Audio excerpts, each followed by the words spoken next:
Ya, buenas tardes con todos los presentes. Seguimos con la programación de la sexta jornada iberoamericana de interacción humano-computador. En esta ocasión toca la exposición de papers del tema adaptabilidad y gamificación.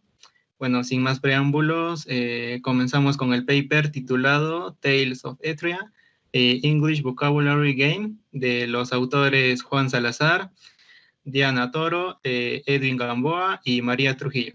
Les cedo la palabra y pueden comenzar. Buenas tardes. Buenas tardes. Listo. Mi nombre es Juan José Salazar Salcedo. Soy egresado de Ingeniería en Sistemas de la Universidad del Valle en Cali, Colombia. Y voy a presentar el día de hoy mi trabajo. Muchos de nosotros a la hora de querer aprender un nuevo idioma nos hemos encontrado con aburridos ejercicios de libro o algunas aplicaciones repetitivas y sin contexto, o que son simples copias digitalizadas de los ejercicios de un libro, como son sopas de letras, completar oraciones, seleccionar la palabra correcta y emparejar imágenes con palabra. Que más que un juego son un examen digitalizado que nos hace repetir todos los días los mismos ejercicios, variando algunas palabras y diseños. Son juegos de diseño muy simple, mecánicas repetitivas, diseñados sin una historia o contexto. Y esta monotonía y falta de, de motivación por un contexto nos aburre y terminamos abandonándolo después de algunos días. A diferencia de estos juegos educativos, los juegos comerciales poseen distintas formas de enganchar a los jugadores y de mantenerlos interesados. Con una historia, distintos personajes, un mundo al que se puede explorar, un combate entretenido, resolviendo rompecabezas, entre muchas otras actividades que vemos en estos juegos. Desde el grupo de investigación de multimedia y visión de la Universidad del Valle, vimos que podíamos aprovechar el enganche generado por estos elementos e incorporarlos en un videojuego educativo enfocado a enseñar vocabulario en inglés. El resultado fue Tales of Etria, un videojuego de aventura para dispositivos Android, el cual busca incorporar cada uno de estos elementos claves en los juegos comerciales para hacer que el estudiante olvide que está aprendiendo mientras juega. Tales of Etria enseña diferentes temas a través de minijuegos ubicados por todo el mundo. A través de minijuegos ubicados por todo el mundo. Este modelo nos permite agregar aún más juegos y localizaciones para expandir el vocabulario y hacer crecer este mundo. Este es un trabajo multidisciplinario donde se han involucrado desarrolladores de software, artistas, profesores y también estudiantes durante la fase de diseño y desarrollo. Porque sí, así es, nosotros para el desarrollo de Tales of Etria contamos con la ayuda de estudiantes de 10º grado de la institución educativa multipropósito que ayudaron en el diseño del videojuego. Este modelo colaborativo fue un gran aporte para el desarrollo de Tales of Etria, que junto con las pruebas iterativas donde los estudiantes probaron los prototipos y talleres de lluvias de ideas nos permitió conocer las mayores fallas del videojuego, construir la historia y mejorar y enriquecer el mundo de Tales of Etria.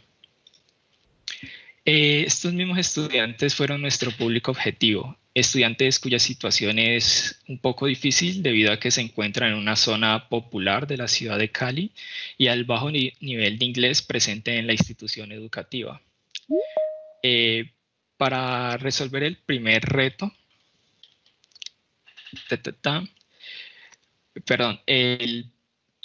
la primera condición, la ubicación socioeconómica de los estudiantes, nos propone un reto a la hora de desplegar el juego, debido a que teníamos que hacerlo en dispositivos de bajo costo, que eran los que los celulares los que los estudiantes tenían principalmente. El bajo nivel de inglés de los estudiantes también nos propone otro reto a la hora de transmitir el vocabulario y los objetivos, que es hacerlo de la manera más clara posible, evitando que el juego sea muy fácil para los estudiantes. Como les mencioné, el reto de utilizar el juego en dispositivos de bajo costo, se aplicaron dos técnicas de optimización en el videojuego. Optimización cooling, que previene el motor del juego renderizar los objetos que el jugador no está observando, eliminando estos objetos del juego mientras que están fuera del campo de visión del jugador. Y adicionalmente utilizamos la técnica de niveles de detalles, que reduce los detalles en los modelos del juego a medida que el jugador se aleja de ellos. Esto reduce la cantidad de polígonos y elementos que el motor del juego debe calcular.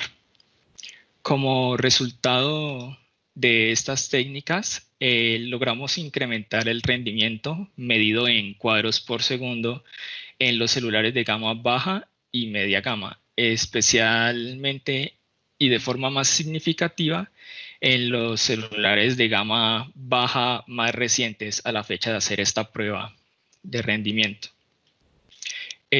Ahora, para explicar cómo se resolvió el segundo reto, tomaré por ejemplo el primer minijuego que se encuentran los jugadores al llegar a la ciudad de Etria. Se trata de una búsqueda del tesoro donde una dulce ancianita le pide a nuestro jugador que busque una lista de objetos personales que perdió mientras huía de unos terribles esqueletos que aparecieron en la ciudad.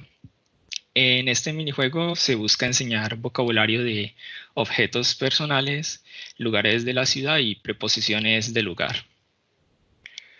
Para el jugador poder localizar estos objetos personales, se le da una lista de los objetos que debe buscar junto con imágenes del objeto y el lugar en el que está ubicado para que el jugador reconozca y recorra la ciudad. Sin tener un conocimiento claro del significado de las palabras, el jugador es capaz de inferir al ver el objeto que debe buscar en las imágenes y ubicarlo en el mapa utilizando las imágenes de las localizaciones. A este proceso se le llama aprendizaje incidental. En este momento en la pantalla estamos viendo el primer prototipo del minijuego anteriormente mencionado, evaluado por los estudiantes. Esta evaluación nos permitió identificar y corregir los principales problemas de Tales of Etria, como mejorar el aspecto visual y sus controles, además de permitirnos mejorar las estrategias que le ayudarán al estudiante a entender cuáles son sus tareas. Como resultado de esta evaluación, hemos logrado resolver la gran mayoría de inconvenientes, incluyendo el aspecto visual del juego y el rendimiento del mismo. Algunas de las estrategias implementadas para que el jugador entienda qué debe hacer fue colocar marcadores sobre los objetivos y los personajes importantes, así como una pequeña introducción al juego.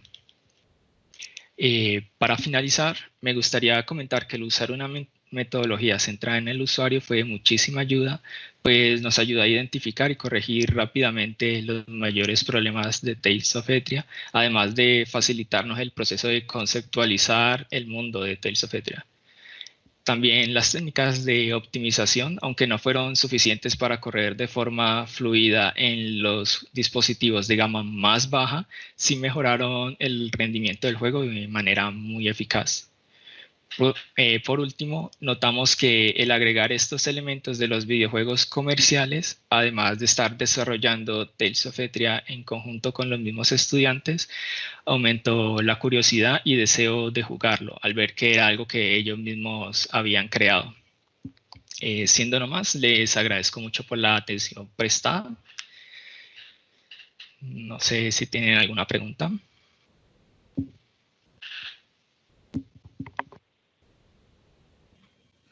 Ok, muchas gracias por su presentación. Sí, tenemos algunas preguntas.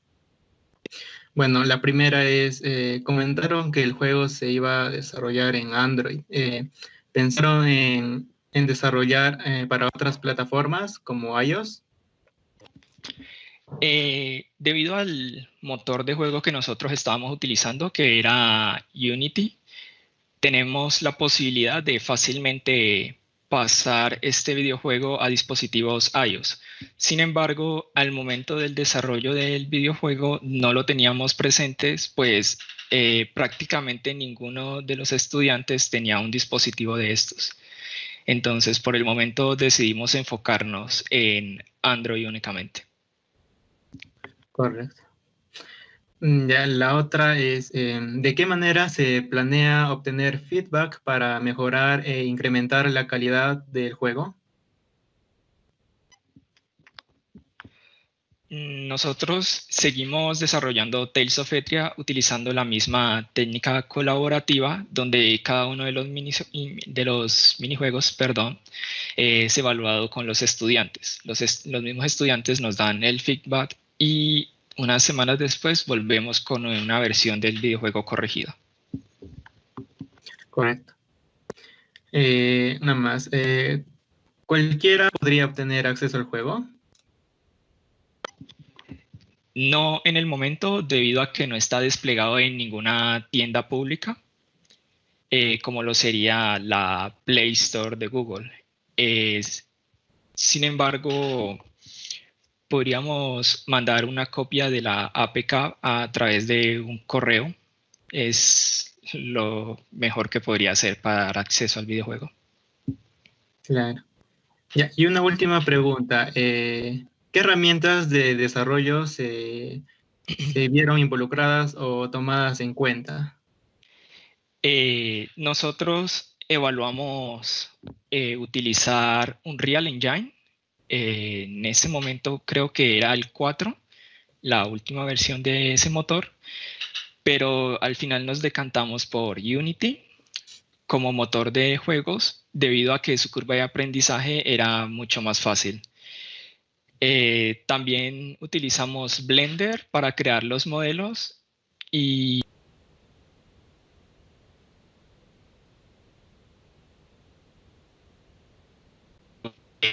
Error para crear la parte de diseño y arte del juego.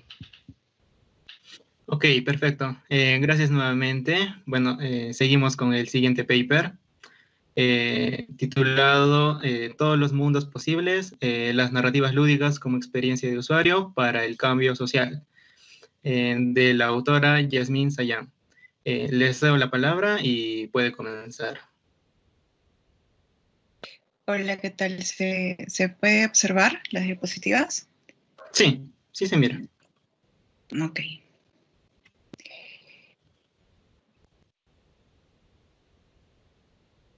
Uy, ¿qué pasó? Ya, mejor así, porque creo que no se está viendo. Ya.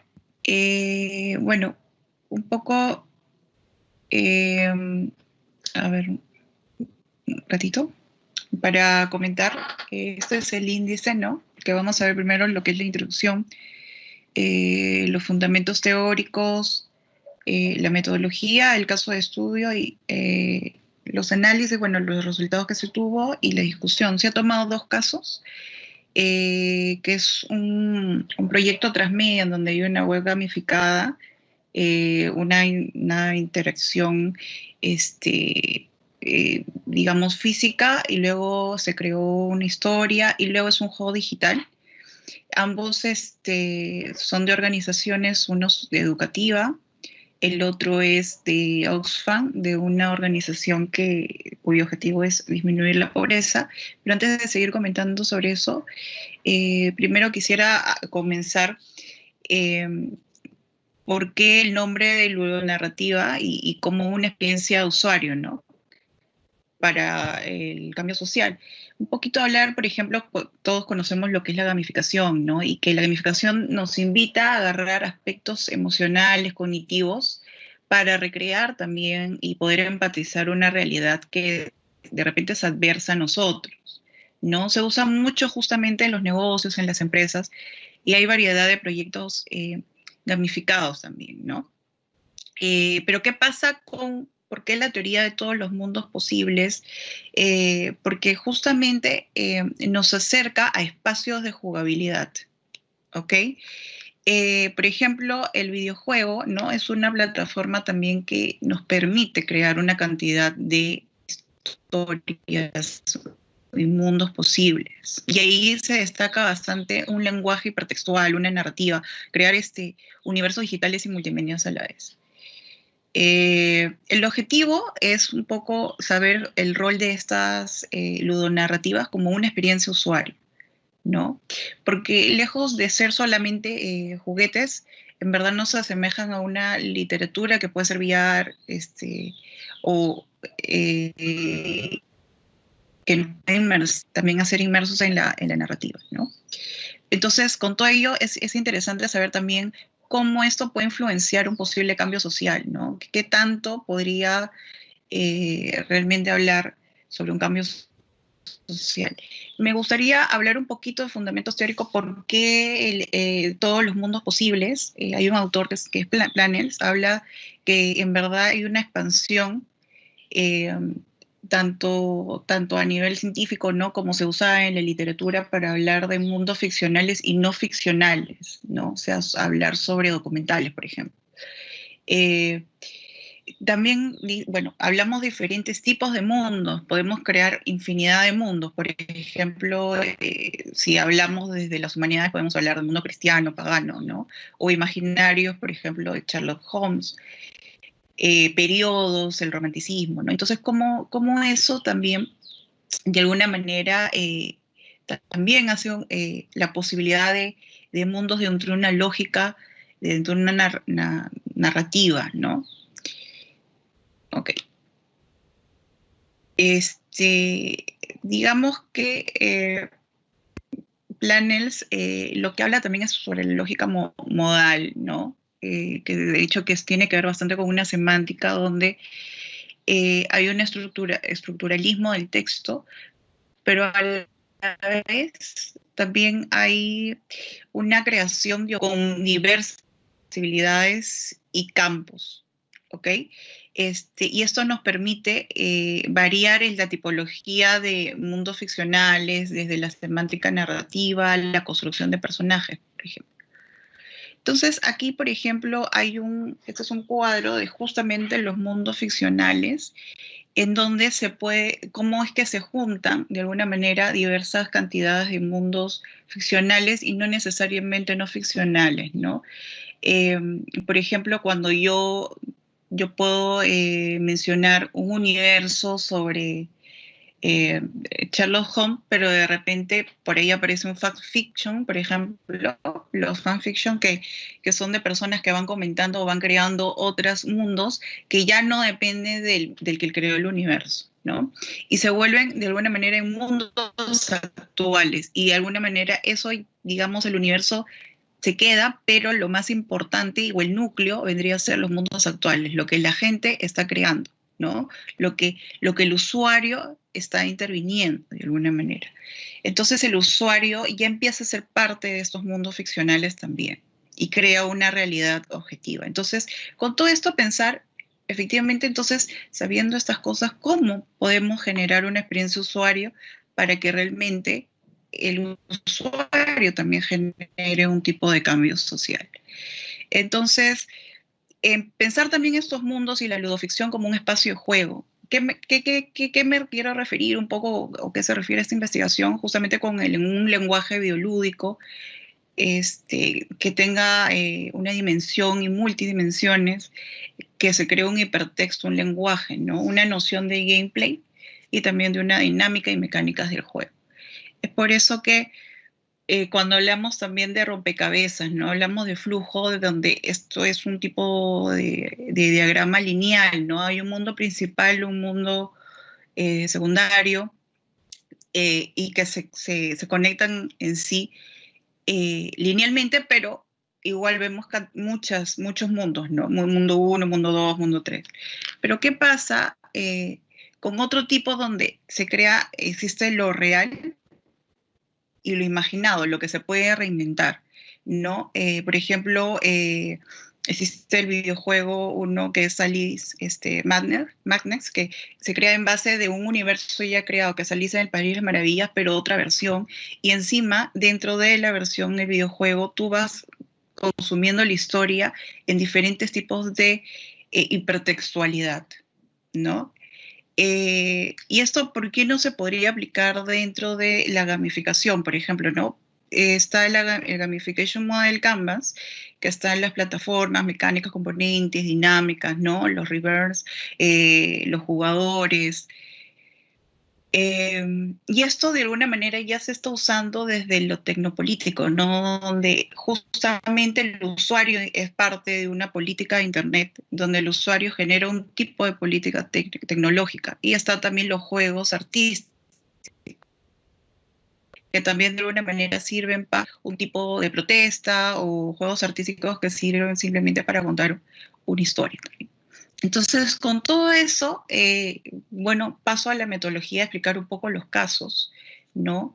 Se usó Sophia Education Funds, es parte de un prototipo, en verdad, que se hizo para una maestría en Barcelona, en el cual fuimos un grupo multidisciplinario entre programadores, artistas visuales, también habían de personas dentro del mundo de marketing, ¿no? Para poder diseñar un proyecto que incluya esta creación de los mundos, pero además que logre una experiencia de usuario para un cambio social. ¿Por qué? Porque Sophia Education fue lo que quería era incorporar dentro de la malla escolar de algunos colegios las competencias del siglo XXI, que es algo nuevo y no necesariamente estaba visto bien por todos los docentes o los padres, ¿no? Por algunas instituciones educativas. Entonces, como es una educación, un organismo educativo que terceriza talleres, etcétera, es un poco era el objetivo.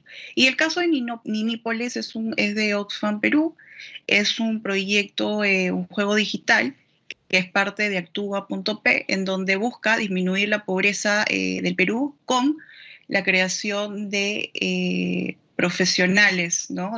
Sobre todo atacar a los adolescentes dentro de 15 y 16 años para que aprendan a hacer un CV, que realmente el índice de pobreza en Perú o conseguir un trabajo depende mucho de cómo nos presentemos, ¿no?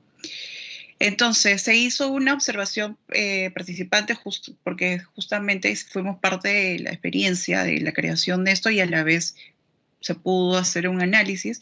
Entrevistas grupales estructuradas poco para triangulizar, ¿no? Y un análisis de contenido tanto para Sofía y Ninípolis.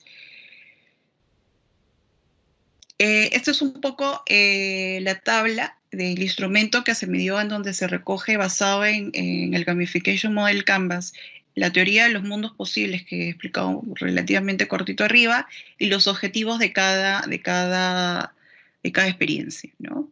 Un poco para hablar sobre el proyecto de Sofía, se destinó justamente un tono, una premisa, un universo, en un tiempo y en un espacio que era Barcelona, ¿no? Pero en verdad se creó un mundo ficcional diferente a Ninípolis, que sí era, digamos, un mundo entre ficción y no ficción, pero en verdad se basó mucho en muchos aspectos que previamente se había hecho una investigación sobre lo que es que esperaban estos docentes o estos que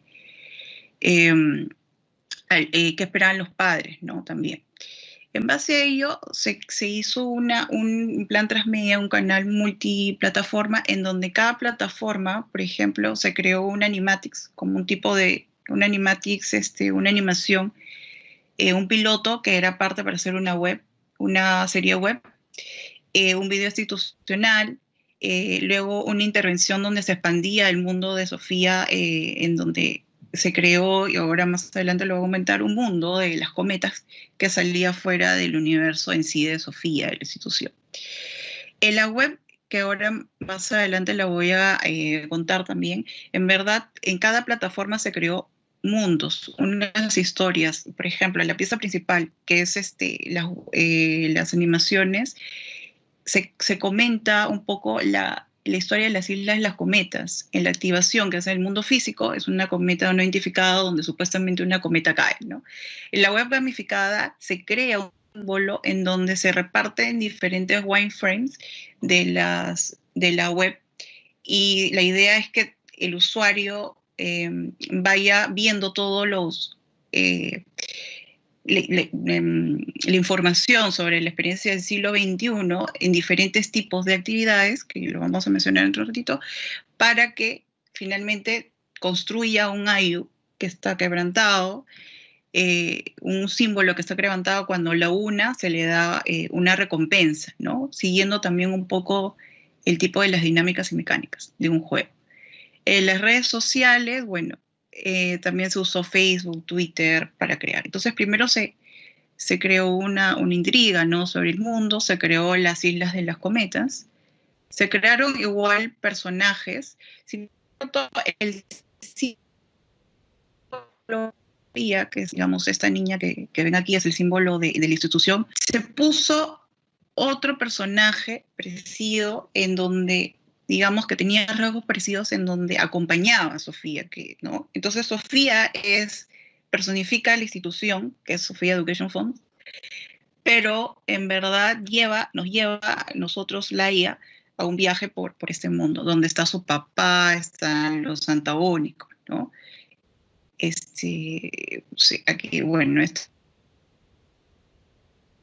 la isla fragmentada en las diversas plataformas donde se va a ir consumiendo. Este es el símbolo del ayu. Esto es al final, antes de que empieces al viaje del usuario por la web, y te aparece, ¿no? El ídolo ayu se ha fragmentado, y la cosa es que tú vayas consumiendo para que lo vayas también viendo las competencias del siglo XXI. Una vez que hayas unido el ayu, el símbolo ayu, pues se te va a dar recompensas si eres profesor, dependiendo qué perfil de usuario eres. Ahora, cada plataforma también tiene un público objetivo diferente. Digamos que la web está más especializada para los profesores y padres de familia, mientras que los videos estaban más orientados para los niños, ¿no? Porque de alguna manera los niños de los colegios son los que van a ver este contenido y lo van a comentar a los padres y a los docentes. Eso es un poco la experiencia llenada, ¿no? En donde, por ejemplo, dentro de la gamificación y la ludonarrativa se creó avatars para la website. Se creó un mundo mágico como en una forma de noticias. Esto es una colección de piezas en diversas plataformas también. En cuanto al proyecto en Inipolis, es una app que lo pueden encontrar en Autua.p, que es parte de Oxfam, donde justamente empieza a haber una experiencia, se crea un mundo muy parecido, digamos, del público objetivo al que se quería llegar, para acompañar en el proceso de crear, por ejemplo, una CB. La idea es que crezca un poco más este proyecto, pero la idea fue empezar con la creación de un CV, ¿no? Creación de un perfil de personaje, que aparentemente es algo tan simple, en verdad, digamos, es la primera entrada al mundo profesional, ¿no?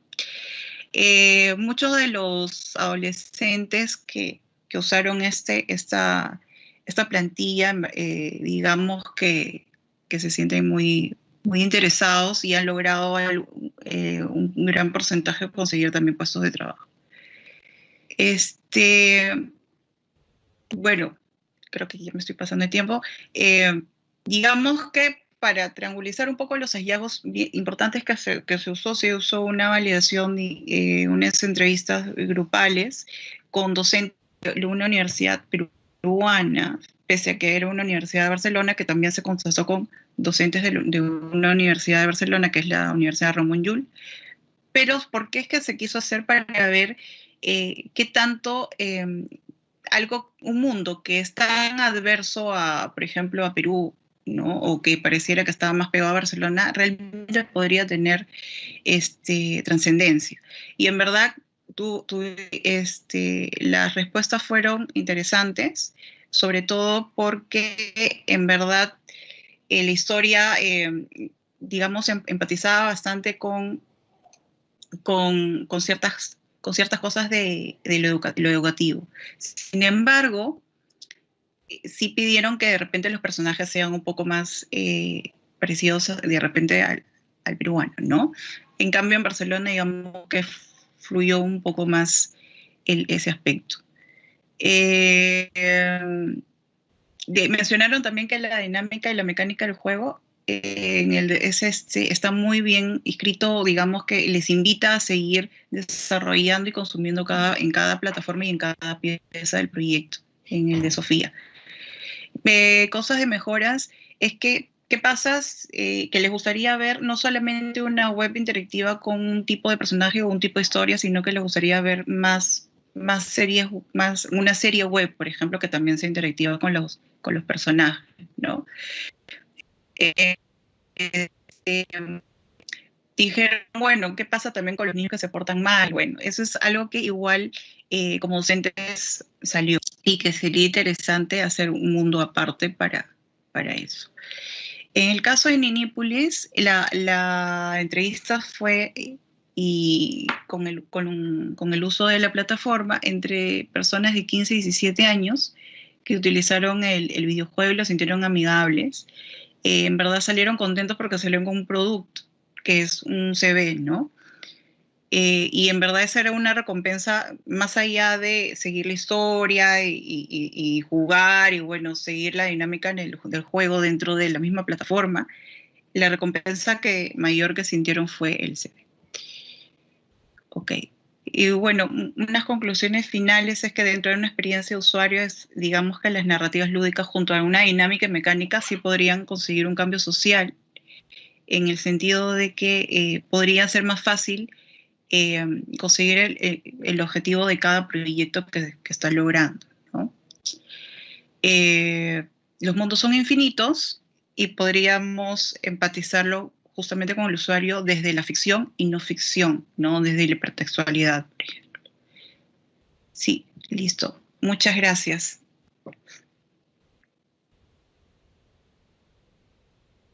¿Sí? Ok, muchas gracias por su exposición, buena presentación. Tenemos algunas preguntas. Bueno, ¿qué aspectos emocionales o cognitivos motivaron el desarrollo del videojuego? Del segundo, ¿no? Sí. Sí, básicamente, a ver, la mayoría, el grupo objetivo son adolescentes de 15 y 17 años, de sectores, incluso en zonas rojas de Perú, ¿no? De Lima. Entonces, digamos que se juntan bastante, tienden a juntarse, a un comportamiento de juntarse en grupo, ¿no? Y justamente se planteó justamente un escenario en que se creó un avatar como si estuvieran adoptando la personalidad, podría ser un cantante de música de reggae o reggaetón, ¿no? El tipo de música, el tipo de actividad que también está realizando. En ese aspecto, por ejemplo, el cognitiva podría ser de identidad, ¿no? De pertenencia a un grupo también. Por ahí es que se empezó a tomar también para crear la creación del mundo. Ok, la siguiente pregunta es, ¿quiénes deberían desarrollar la ludonarrativa? En verdad la ludonarrativa sirve para diferentes tipos de ámbitos, ¿no? No solamente para lo educativo o el cambio social. En verdad, digamos, un poco la teoría de los mundos se usa bastante en lo que son los videojuegos o experiencia transmedia en documental, por ejemplo, documental transmedia. Pero yo creo que ahora, digamos que lo audiovisual, lo interactivo está en todos los aspectos y todas las profesiones, ¿no? Entonces yo creo que esto podría usarlo tranquilamente todo tipo de profesión, ¿no? Correcto. La siguiente pregunta es, ¿hay algún tipo de riesgo en elegir desarrollar un mundo ficcional de uno que no lo es? Sí, hay que tener cuidado también. Por ejemplo, por eso es que pongo bastante hincapié en primero ver, primero el objetivo, ¿no? Si han visto el instrumento, digamos, se plantea tres cosas. El objetivo de primero de lo que se quiere, ¿no? Lograr. El segundo es justamente, bueno, los mundos posibles que se pueden usar, los diferentes tipos de hipertexto, diagrama de flujo que podemos crear. Y en tercer lugar, digamos, las dinámicas y mecánicas de acuerdo al contexto. Hay que tener tampoco sobreinventar el mundo de ficción. Como digo, podemos crear en base a ese objetivo mundos reales o una mezcla entre mundo real y no ficción. Es por eso que es bien importante saber el público objetivo y el objetivo también del proyecto. Correcto. Ya, según la experiencia, ¿cuánto tiempo toma desarrollar estos videojuegos?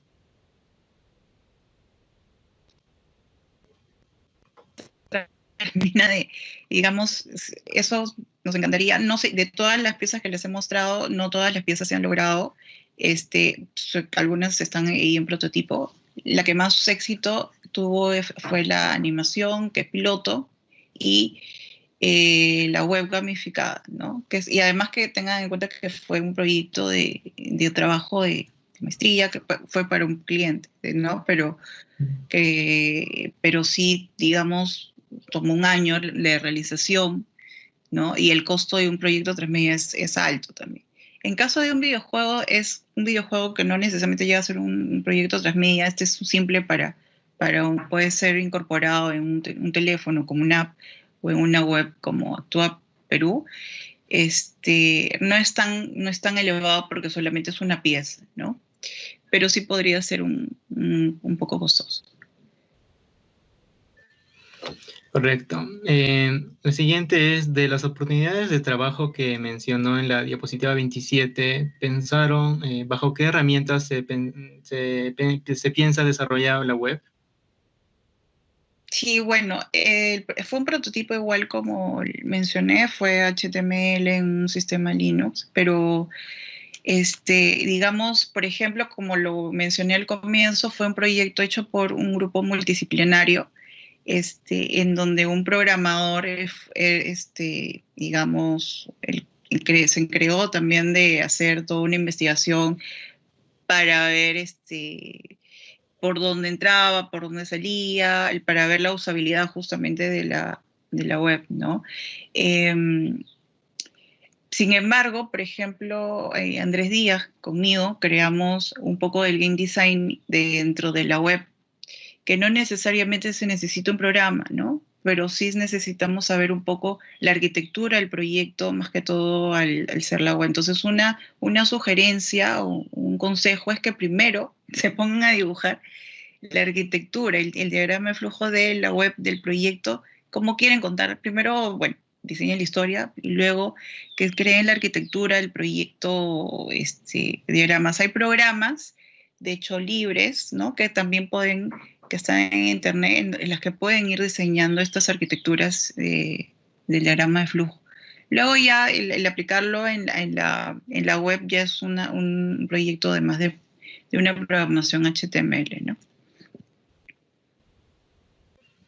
Ok, perfecto. Gracias nuevamente. Seguimos con el siguiente paper titulado Habitat, a Collaborative Tool to Visual, Distribute, Organize, and Share Domestic Tasks Towards Reducing the Gender Gap in Household Labor.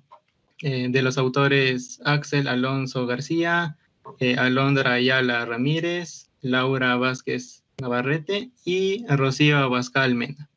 Les cedo la palabra y pueden comenzar. Hola, voy a compartirles la pantalla. Sí, por favor.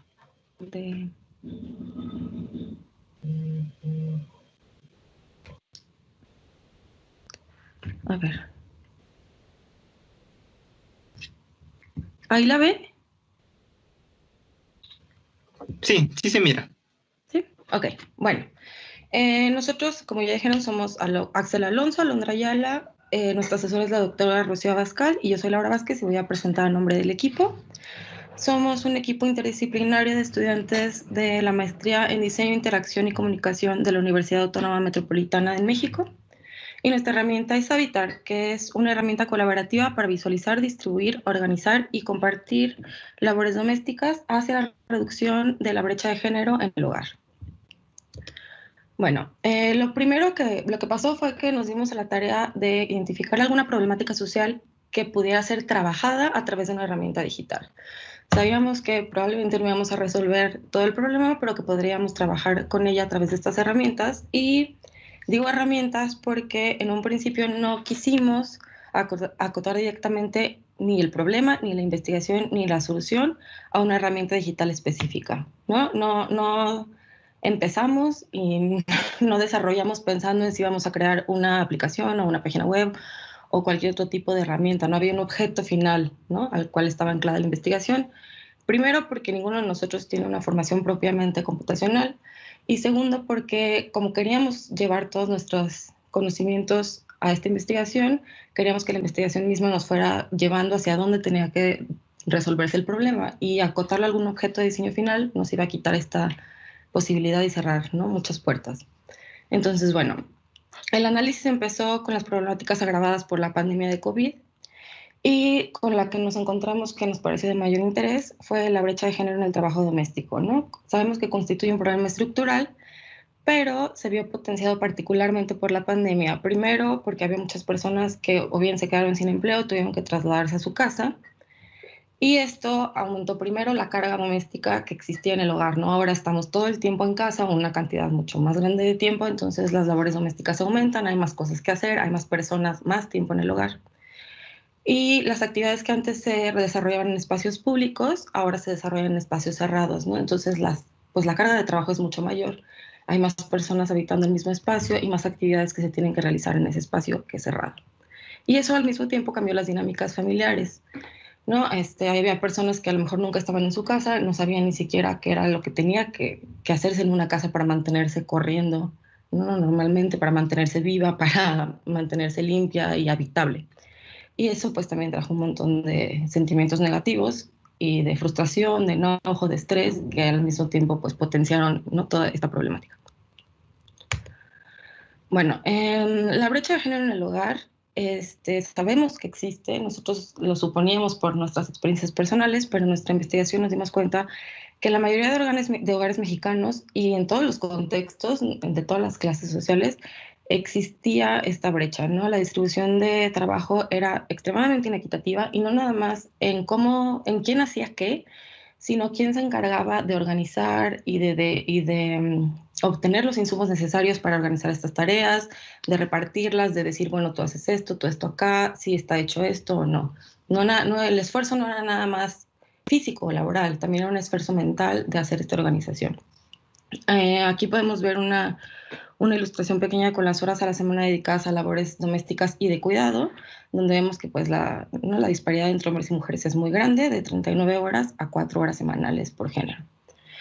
Y bueno, esto obviamente tiene que ver con estereotipos de género que todavía son muy prevalentes en la sociedad mexicana y suponemos en el resto de las sociedades latinoamericanas, que afectan directamente la falta de involucramiento de la población masculina, ¿no? Esta noción de que el hombre es un proveedor y todas las acciones y el trabajo que él realiza es fuera de casa, y entonces las mujeres tienen que encargarse de mantener solas este espacio, incluso cuando hay mujeres que también trabajan fuera de casa, ¿no? Aunque las mujeres sí han tenido incursión en el mercado laboral y académico, los hombres no han tomado la otra cara de la moneda, ellos no han incursionado en el mundo doméstico. Entonces, esto resulta en una cosa que se conoce como la doble jornada, donde las mujeres tienen que hacer las dos cosas al mismo tiempo. Bueno, vamos a hablar de la labor emocional, que es algo que ya mencioné hace un poco, que tiene que ver con la carga desproporcionada y abrumadora de labores, ¿no? Aun cuando haya una distribución relativamente equitativa de las tareas que se hacen, la tarea de decir, bueno, tú lo haces y hacerlo de una manera que no sea confrontacional y de hacerlo justo y de no parecer que estás regañando al otro, esa labor siempre la hacen las mujeres, ¿no? La labor de hacer como una lista de qué se hace y qué no se hace, de obtener las cosas que se necesitan, eso sigue siendo de las mujeres. Y esta es una piedra angular en la inequidad de género porque los hombres relegan estas labores en sus hogares a las mujeres y ellos tienen tiempo para hacer otras actividades, mientras que las mujeres no. Bueno, las necesidades que detectamos son las siguientes, ¿no? Los hombres no tienen conciencia del esfuerzo involucrado en las labores y dependen de recordatorios e instrucciones para realizarlas. Las mujeres, además de hacer su parte, organizan, calendarizan y distribuyen las labores del resto de la familia y muchas veces se encargan de las labores de otros miembros, ¿no? A veces el hijo no lo está haciendo bien o el marido no lo está haciendo bien, entonces van y tienen que arreglarlo y es una doble tarea. Toda esta dinámica conlleva a estrés y frustración de parte de hombres y mujeres, pero además las mujeres no se sienten cómodas o no encuentran los espacios para hablar con sus parejas, sobre todo con sus parejas o con sus padres de esto, porque se sienten amenazadas o sienten que no están cumpliendo su responsabilidad. Hay como un componente identitario sobre la mujer en este caso, ¿no? Siente que tiene que tomar esta labor y que si se queja o si expresa inconformidad, entonces no está cumpliendo su rol como mujer. Bueno, la propuesta que hicimos se llama Habitar. La desarrollamos a través del diseño centrado en el usuario y es una herramienta que visualiza, redistribuye y organiza tareas domésticas y labores de cuidado entre todos los habitantes del hogar. Y está enfocada en incentivar la participación activa y continua de hombres y niños. Ahorita voy a explicarles bien cómo funciona. Bueno, las necesidades identificadas, estas son las soluciones que proponemos. La primera es unas gráficas simétricas de la distribución de tareas, porque el primer paso era visualizar, ¿no? Necesitábamos que todos los miembros del hogar entendieran cuál era la carga real de trabajo, ¿no? En el contexto, no era como, bueno, yo hago una cosa y ya está. No tienes que entender cómo afecta lo que tú haces a todo lo que está pasando a tu alrededor. La segunda era una asignación equitativa y justa de tareas. Esto es refiriendo a la labor emocional, ¿no? Hay muchas aplicaciones, muchas herramientas, hasta no digitales, ¿no? Agendas que las mujeres o las personas utilizan para organizar tareas y sus días, pero lo que queríamos era relegar esta labor exclusivamente a alguien que fuera externo a la mujer, ¿no? Entonces así si yo soy la madre de la casa, yo no tengo la obligación, ni la responsabilidad, ni la carga emocional de hacer toda esta distribución de tareas, y entonces la herramienta lo hace por mí. La distribución se hizo con base a tiempo y nivel de dificultad, ¿no? Porque sabemos que hay actividades en el hogar que no son, que aunque cuentan como una sola actividad, a lo mejor son más sencillas o requieren menos tiempo que otras. Entonces, nuestra medida de comparación fue el tiempo y el nivel de dificultad. Proponemos alarmas, listas, recordatorios y notificaciones, justo para que también las personas que estén utilizando la aplicación la herramienta, puedan depender de ella y no tener que estar preguntando a otras personas cómo hacer ciertas labores. Existen redes de apoyo para que los usuarios puedan cooperar entre sí, preguntarse cosas, y una comunicación clara y asertiva para evitar justo estos problemas de comunicación entre los usuarios. Bueno, hablando de gamificación, ¿no? Como ya dije, hay muchísimas aplicaciones existentes de organización, pero la mayoría de las que encontramos recompensan la terminación exitosa de tareas con premios, ¿no? Si completas esta tarea o corriste tantos kilómetros el día de hoy, o limpiaste tu casa, o completaste las tareas, entonces tienes una estrellita o un punto más. Lo consideramos durante mucho tiempo, pero al hacer nuestra investigación nos dimos cuenta que el problema era que los hombres, sobre todo, y los niños no estaban conscientes de cómo su labor individual afectaba el hábitat en el que estaban inscritos, ¿no? Era como, bueno, si yo no lavo mis trastes, pues yo no los lavo y ya. Pero no entendían que eso tenía implicaciones graves no solo en las personas con las que vivían, sino en la estructura de la casa, ¿no? Hay plantas y animales y otros seres que dependen de que tú hagas ese trabajo. Entonces, por eso optamos en no hacerlo así. Nuestra herramienta no funciona con recompensas dentro del sistema porque eso solo iba a ser individual y lo que queríamos era contribuir a generar conciencia de las responsabilidades compartidas del hogar. Bueno, la herramienta colaborativa utiliza el registro de número de tareas y horas asignadas a cada habitante del hogar y lo inscribe en la perspectiva del hogar como un todo, ¿no? Es el círculo que ven del lado izquierdo, donde están divididas las tareas por cada uno y tú puedes ver cuánto es la proporción de tu trabajo en cuanto a la carga total de trabajo que existe. Y lo pueden ver todos los usuarios. Yo veo lo que yo hago y veo lo que hace la persona con la que comparto la herramienta. Y pensamos que eso puede ayudar y fomentar que las personas entiendan cuál es su rol dentro de un ecosistema que es una casa. Bueno, utilizamos el modelo de personas para guiar el proceso de desarrollo, donde hicimos como personajes o usuarios meta de a quién creíamos que podría utilizar la aplicación. Y esto nos sirvió para obtener información acerca de los hábitos de nuestros potenciales usuarios. Entonces, fueron principalmente 2 mujeres que trabajan fuera y dentro del hogar, niños y hombres. Y esta parte fue muy importante porque al principio, sobre todo en la investigación, escuchábamos mucho de mujeres, ¿no? Las mujeres nos decían, es que yo hago, es que no me ayudan, es que esto. Y los hombres o no se interesaban o tomaban un rol defensivo o decían, es que yo sí hago, pero realmente no entendían lo que sus contrapartes estaban diciendo. Entonces esto fue importante porque entendimos que para los hombres también era un proceso emocional, ¿no? También sentían que no era su lugar, se sentían relegados, sentían que no sabían qué hacer, se sentían perdidos.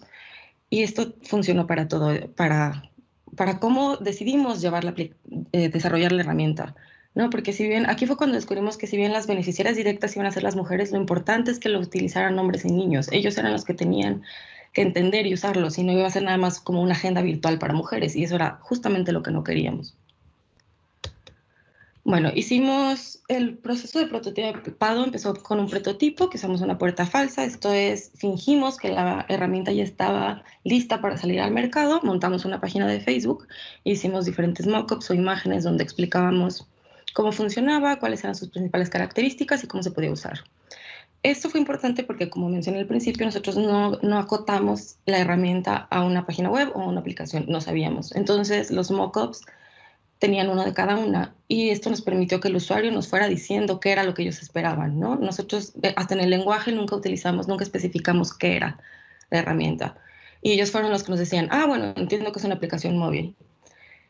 Y eso nos ayudó pues a dirigir el prototipo hacia ese lugar. Aquí pueden ver unas pantallas móviles y la landing page de la aplicación en escritorio. Montamos una página de Facebook presentando la herramienta y esto nos permitió medir de manera más directa el interés, el engagement y pues definir qué tipo de herramienta buscaban nuestros usuarios, ¿no? Aparte de ahí podían comentar, entonces escuchamos directamente de ellos.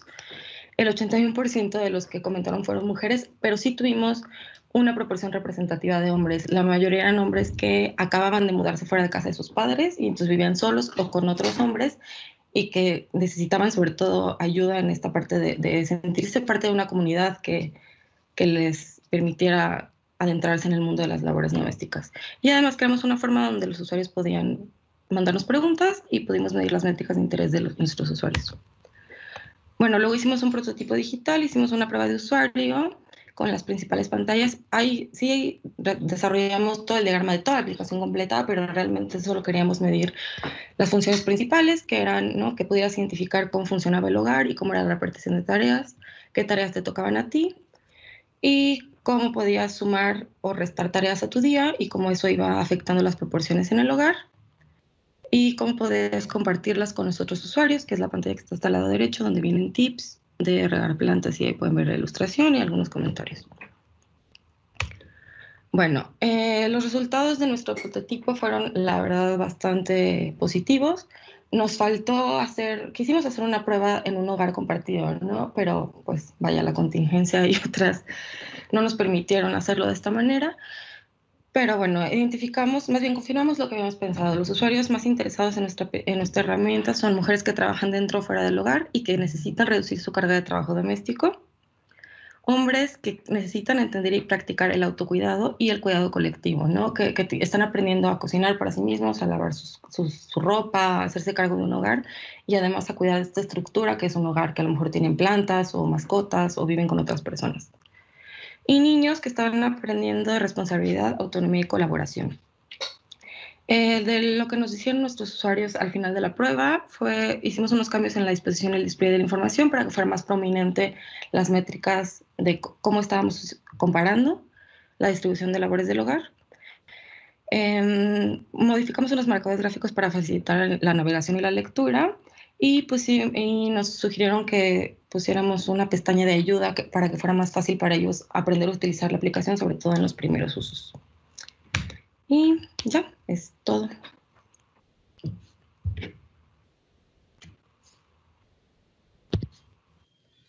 Ok, buena presentación. Tenemos algunas preguntas. La primera es, ¿para qué sistemas operativos se piensa lanzar la herramienta colaborativa? ¿Android, iOS o ambos?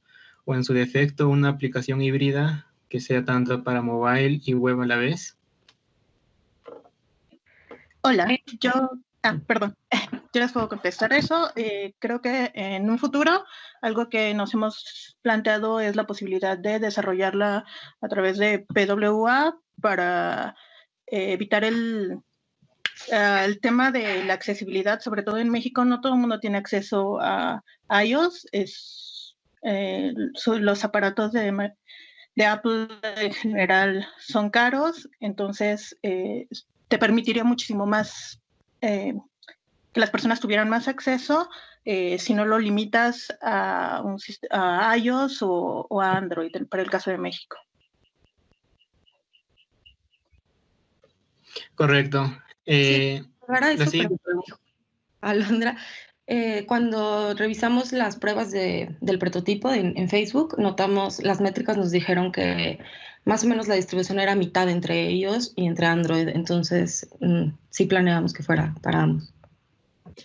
Sí, y algo que también consideramos es que sí, el acceso, digamos, en redes sociales fue muy marcado el acceso desde la consulta de la información desde el teléfono. Entonces sí, justo plataformas móviles es como lo que habíamos pensado para el desarrollo del proyecto. Ok, la siguiente pregunta es, ¿han puesto a prueba la aplicación de la carga equitativa de tareas? ¿Se superó las expectativas? Si quieren bueno, como dije, nos faltó hacer la prueba, ¿no? de un hogar compartido. Entonces lo hicimos con usuarios individuales, cada uno en su hogar, pero sí tuvimos una respuesta positiva, sobre todo de parte de los hombres. Para las mujeres fue como una herramienta más, ¿no? Sí decían, bueno, esta tiene cosas que mi agenda tradicional no tiene, pero con los hombres la respuesta fue mucho más positiva, ¿no? Entonces decían, bueno, entiendo, y aparte aquí puedo hablar directamente con otros usuarios que me digan si lo estoy haciendo bien o no, puedo hacer preguntas, no tengo que a lo mejor sentirme culpable por no saber o sentir como que no sé. Y sí tuvimos una respuesta positiva, y las mujeres pues nada más estaban como muy agradecidas, y la mayoría, todas nos dijeron que era algo que les serviría en su hogar. Perfecto. Y una última pregunta. ¿Funcionaría esta aplicación con iOS o domótica?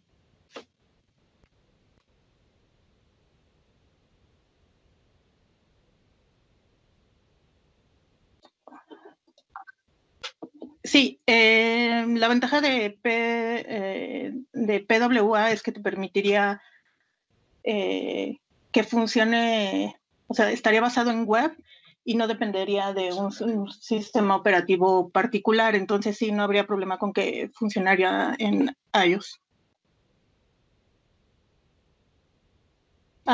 Bueno, para agregar nada más para el caso del prototipo, como era nada más un prototipo rápido, estaba hecho en HTML, entonces no había problemas para desplegarlo en cualquiera de ese tipo de dispositivos. Perfecto. Bueno, tenemos una participación. Ingeniera Karina Rosas está levantando la mano. Sí, gracias. Muy interesante, Alondra y equipo, el estudio que han hecho, pero tenía una pregunta. Entre sus conclusiones de que las mujeres han podido confirmar que ellas son las que tienen la mayor cantidad de carga laboral dentro de la casa, ¿no? O sea, las tareas son mayores. Eso sí lo sabemos, ¿no? Porque, bueno, las que en general, ¿no? Las mujeres asumimos muchas más responsabilidades. En todo caso, ¿cuál es el beneficio para las mujeres, ¿no? El beneficio luego de haber aplicado, ¿no? Este estudio en esta muestra, que tampoco no sé cuál será la muestra, por ahí iba una de mis preguntas también. ¿Cuál es la muestra a la cual aplicaron ustedes su trabajo y cuál es el beneficio para las mujeres luego del resultado? Bueno, nuestra muestra fue muy pequeña porque, como dijo Alondra, fue un prototipo rápido, entonces no quisimos hacer más muestras, pero ya el tiempo no nos dio más. Es algo que queremos hacer en la siguiente fase. Lo aplicamos a un ejemplo de cada uno de nuestros usuarios meta. Entonces fue un hombre entre 25 y 35 años solo, una mujer con hijos y una mujer en pareja. El beneficio de las dos mujeres fue que no tenían que servir como agenda humana, ¿no? Que la labor de decir, bueno, a ti te toca esto, y que la pareja, la persona con la que viven dijera, no, yo no quiero, o ¿por qué a mí esto y por qué a ti esto? Ya no era de ellas, porque la aplicación la hace por ellas, ¿no? Hace la distribución de horario, entonces puedes verlo ahí directamente, tienes el display enorme donde dice, bueno, está 50-50 o 50-30. Esa fue la primera, ¿no? Yo ya no tengo que hacer como la labor de mamá regañona de mi pareja o de mi hijo o de alguien más. Entonces ese estrés ya no está a mí porque puedo decir, ven la aplicación, ¿no? Yo ya no tengo esa responsabilidad. Y la segunda fue la última parte en las tareas donde hay una sección que llamamos tips, donde los usuarios del hogar o incluso otros usuarios donde compartes tu cuenta pueden darte recomendaciones, ¿no? Entonces, ya si tú eres, no sé, mi marido y estás lavando el baño y no sabes qué tipo de químico usar, puedes buscar directamente ahí en vez de tener que ir a mí a preguntarme y que yo tenga que dar tiempo de mi día para explicarte cómo hacerlo. Estas fueron como los dos beneficios principales que encontramos. Pero sí respondí su pregunta, ¿o no?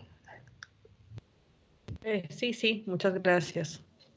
Sí, yo solo agregaría que los comentarios no solo se limitaron a las pruebas de usuario con el prototipo, sino también desde el prototipo del fake door, hubo comentarios por parte de mujeres comentando que, o sea, con expectativas sobre este tema de visualizar la distribución. Entonces, desde ahí ya tenemos como evidencia de que hay ventajas para las mujeres. Ok, gracias nuevamente. Seguimos con el siguiente paper, titulado COVID Emovis, an interactive visual analytic tool for exploring emotion from Twitter data of COVID-19, de los autores Leticia Laura Ochoa y Franco Tejada Toledo. Les doy la palabra y pueden comenzar. ¿Cómo están? Buenas tardes. Nuestro trabajo titulado COVID Emovis, una herramienta analítica visual interactiva para explorar emociones a partir de datos de Twitter de COVID-19, lo realizamos en conjunto con mi compañero Franco Tejada Toledo. Bueno, un poco de introducción.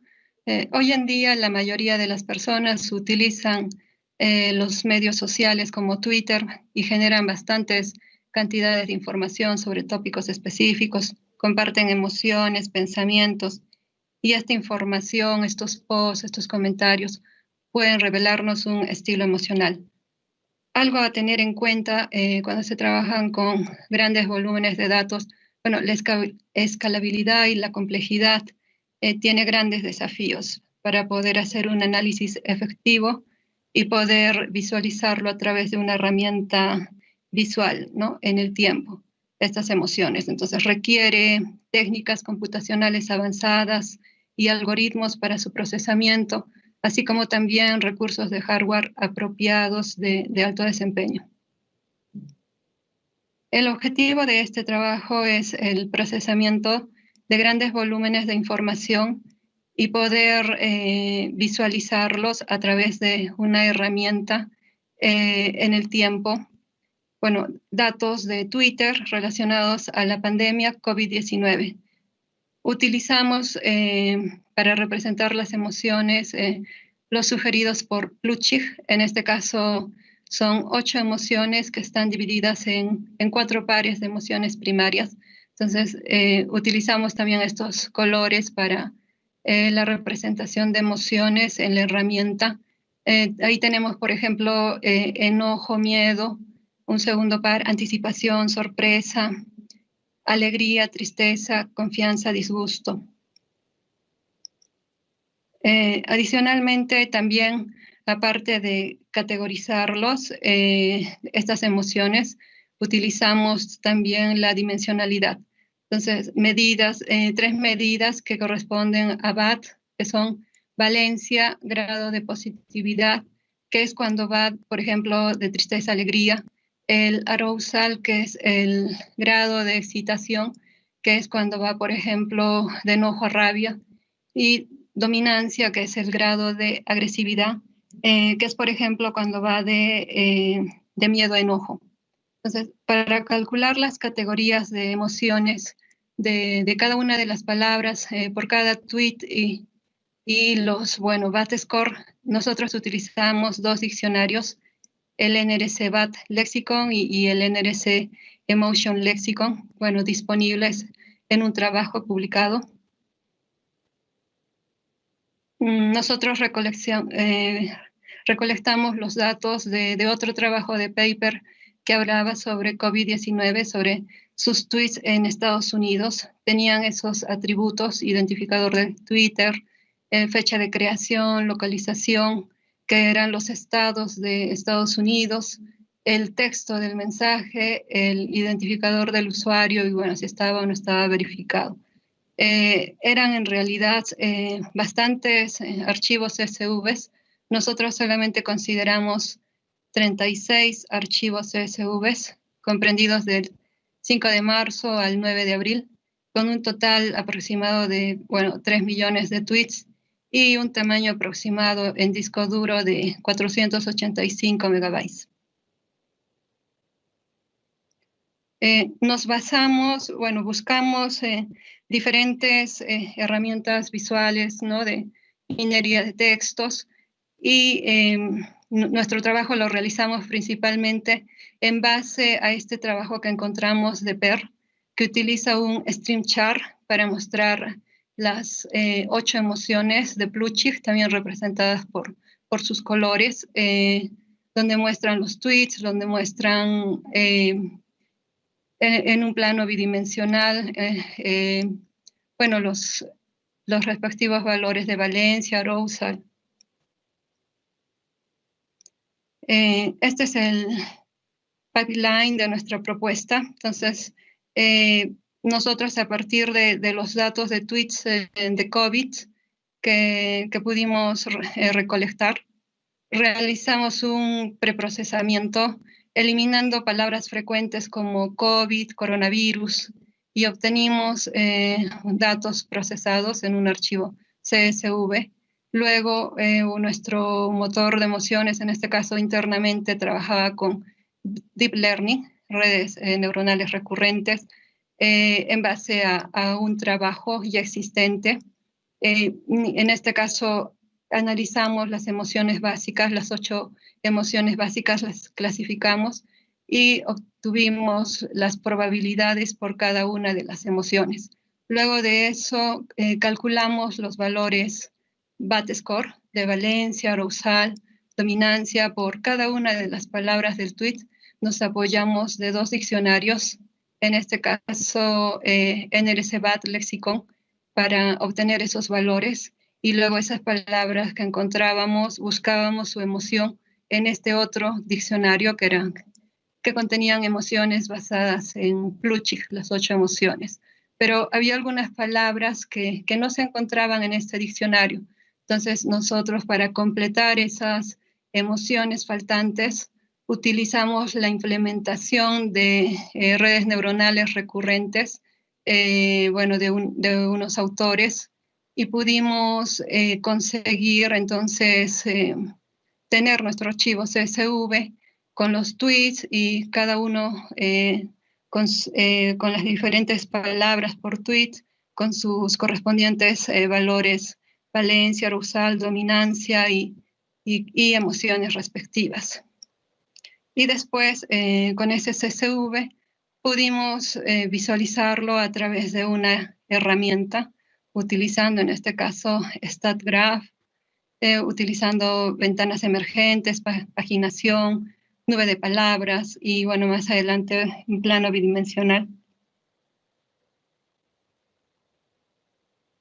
En cuanto a la implementación, nosotros utilizamos Python y como trabajamos con grandes volúmenes de datos, en tiempo de procesar cada uno de esos casi 3 millones de tweets, nos ayudamos del Google Colab para agilizar este procesamiento, porque demoraba bastante tener que estar buscando por cada tweet, cada palabra, sus correspondientes valores BAT, y luego de esas palabras que encontraba, sus correspondientes emociones.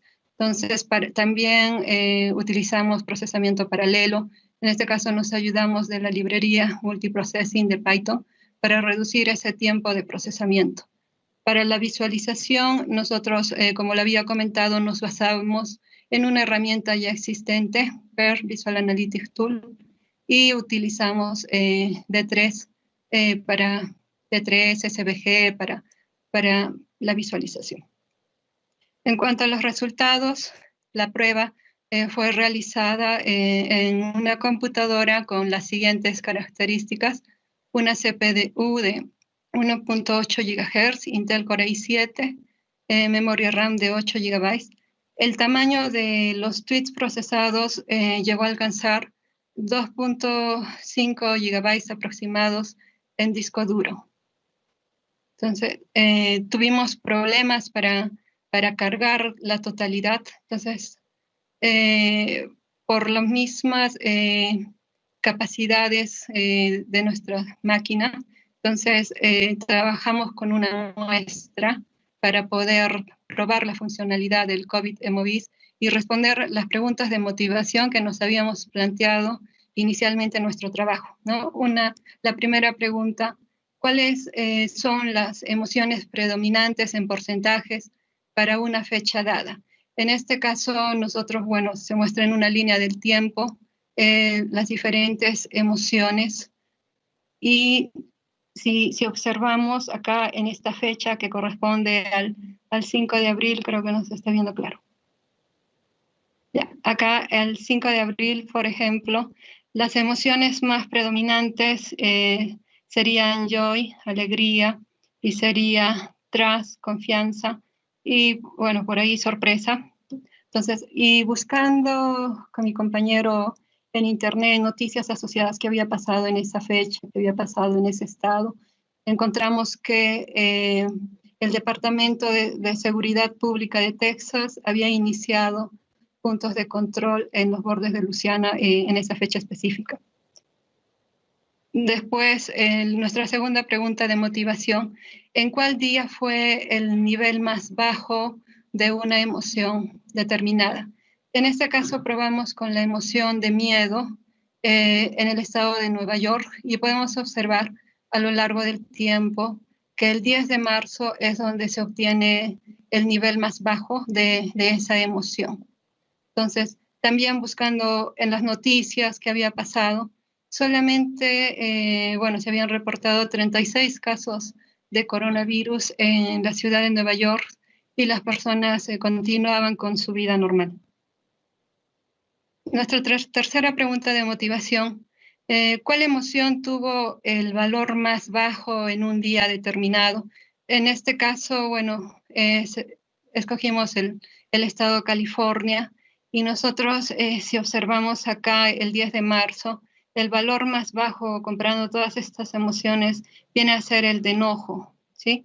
Entonces, también buscamos qué había pasado, y ese día el gobierno de California había anunciado que la educación se realizaría online, y bueno, eso ayudaría a minimizar las infecciones.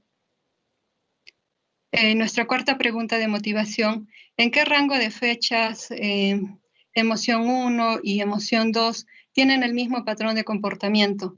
Nosotros escogimos dos emociones, en este caso miedo y tristeza, y si podemos observar, bueno, se parecen bastante, principalmente entre estos rangos de fecha, 20.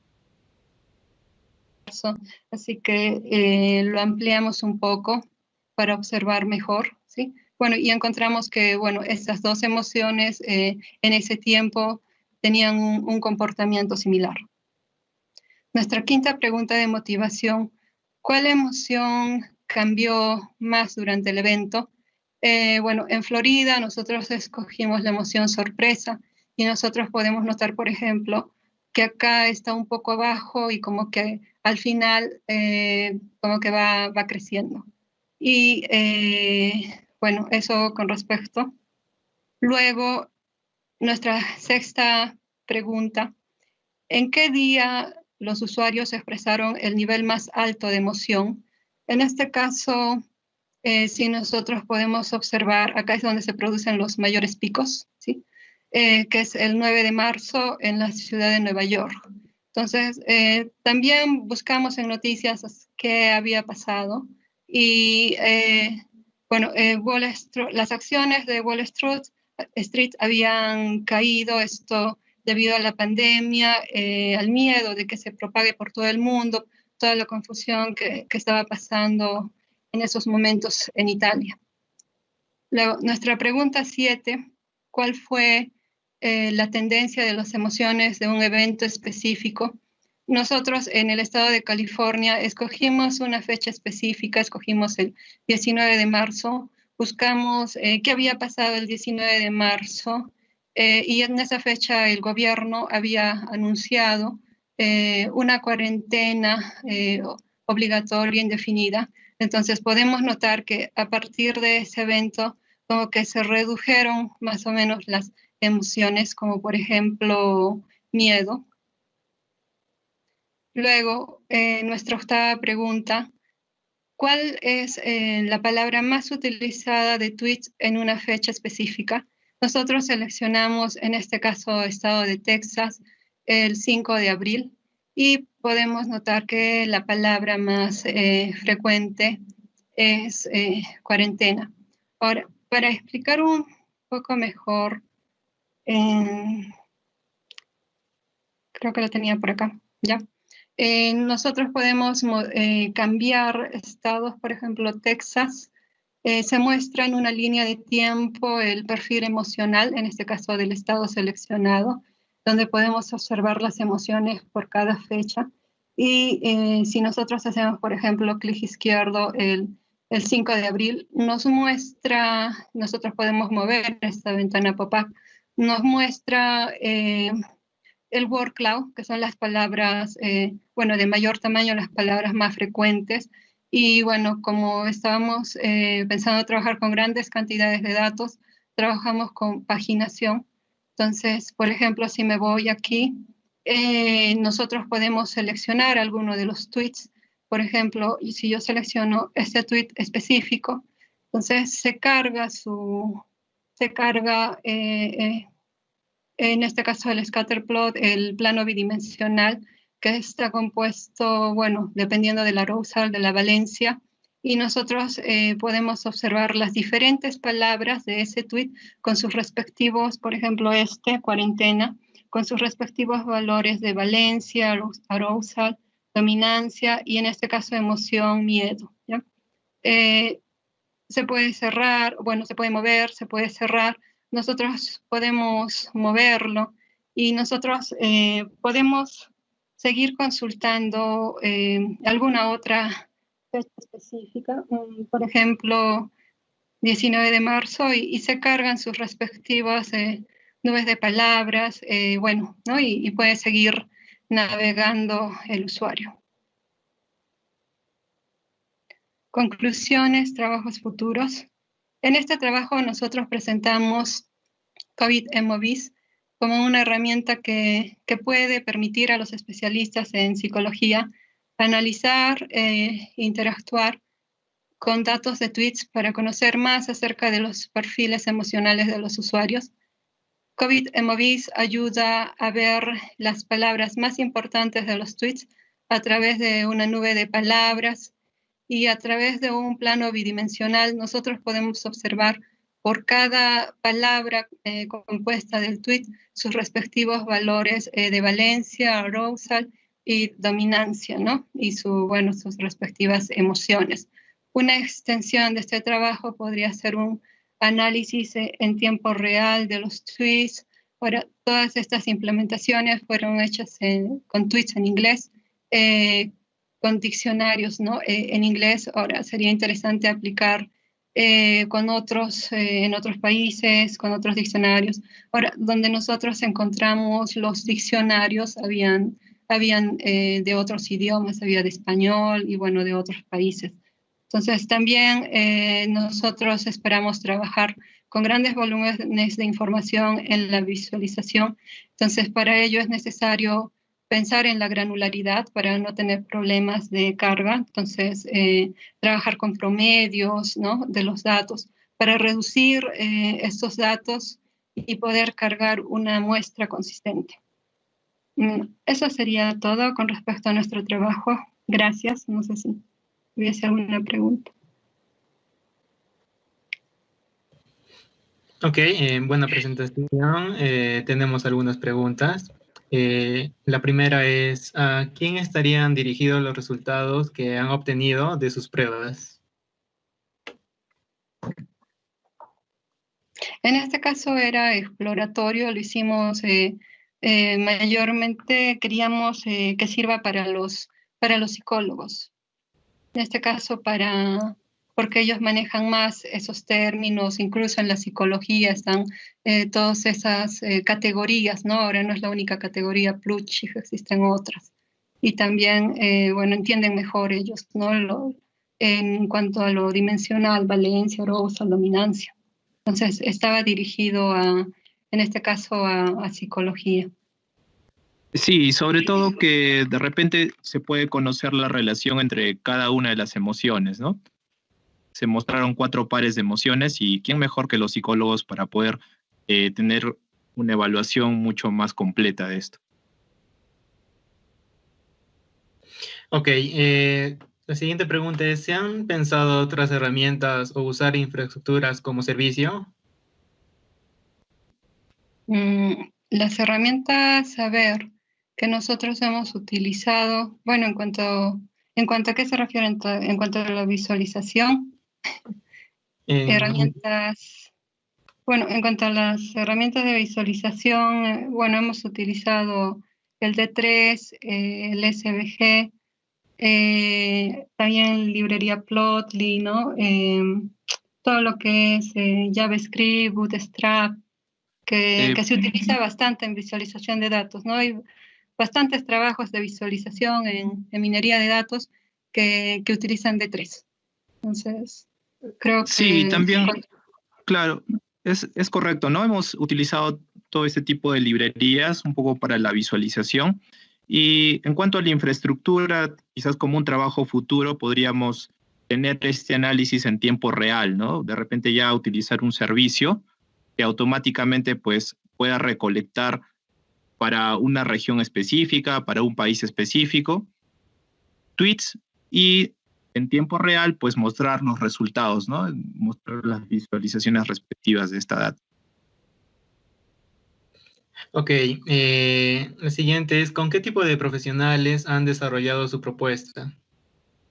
En este caso, bueno, solamente éramos Franco y yo, y utilizamos en base a otros trabajos, ¿no? Leímos bastantes papers y utilizamos sus diccionarios o utilizamos sus datos o también textos de psicología, pero directamente con las personas no hemos tratado, sino a través de sus trabajos.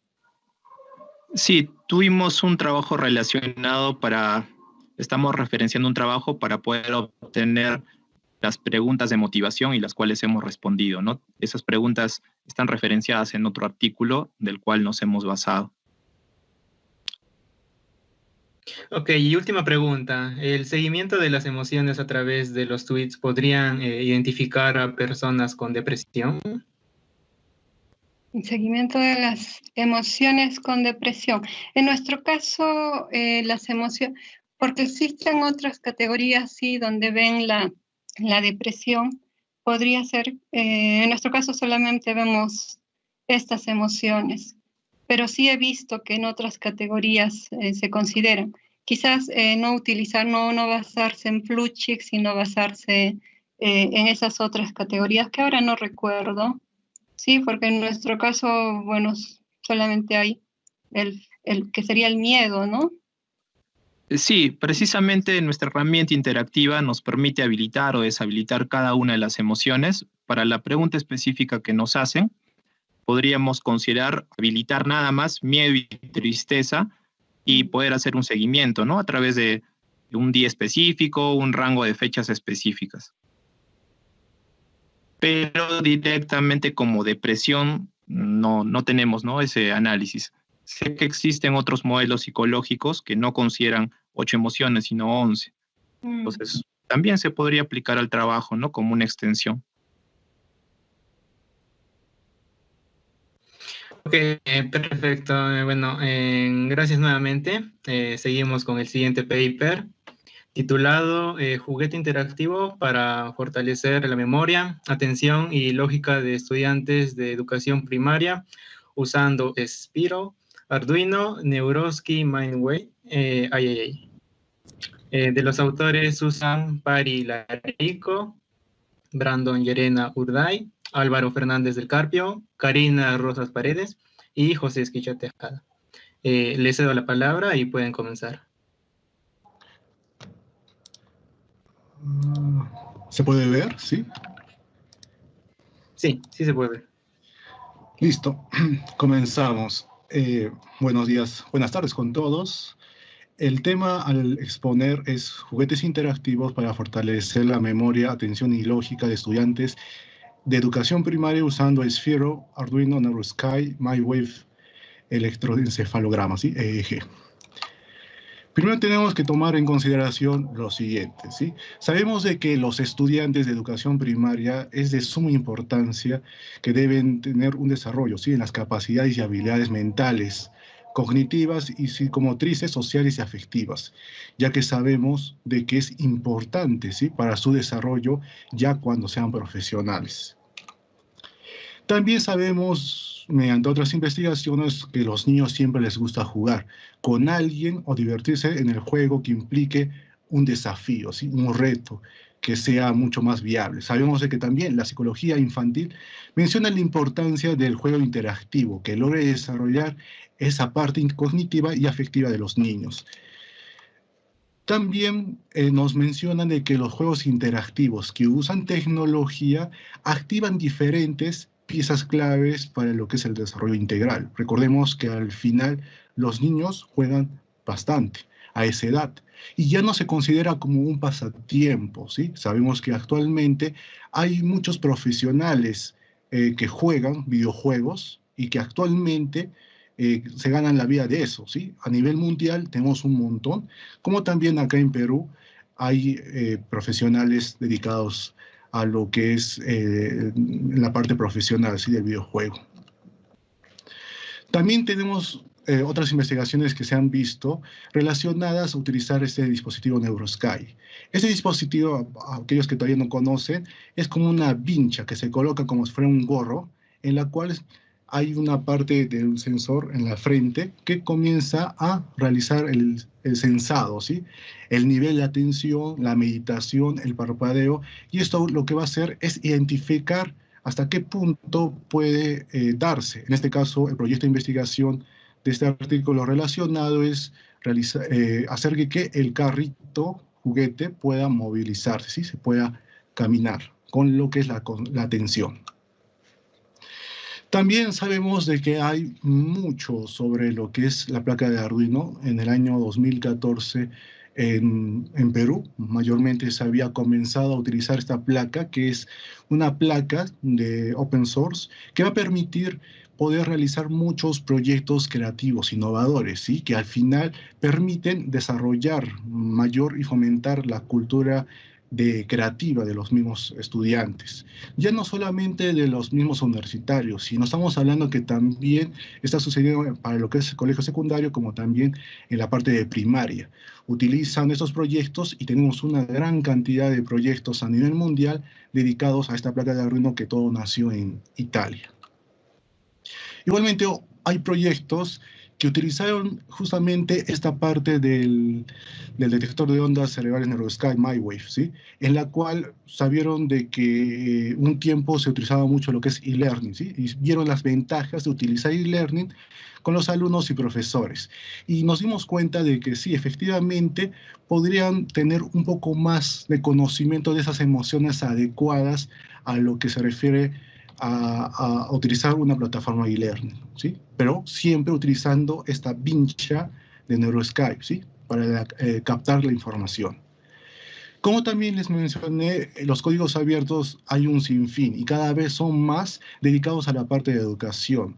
Hay proyectos como el que mostramos acá, que son bastante trabajos relacionados, en la cual desarrolla las aptitudes básicas de matemática y física.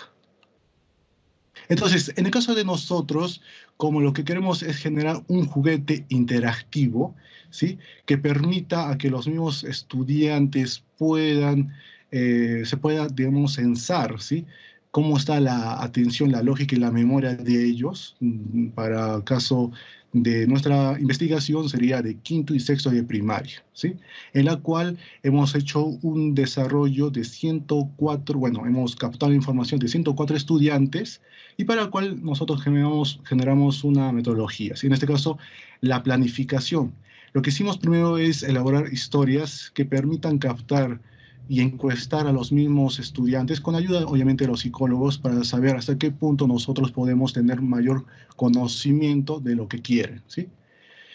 En el caso de un juego interactivo, ¿sí?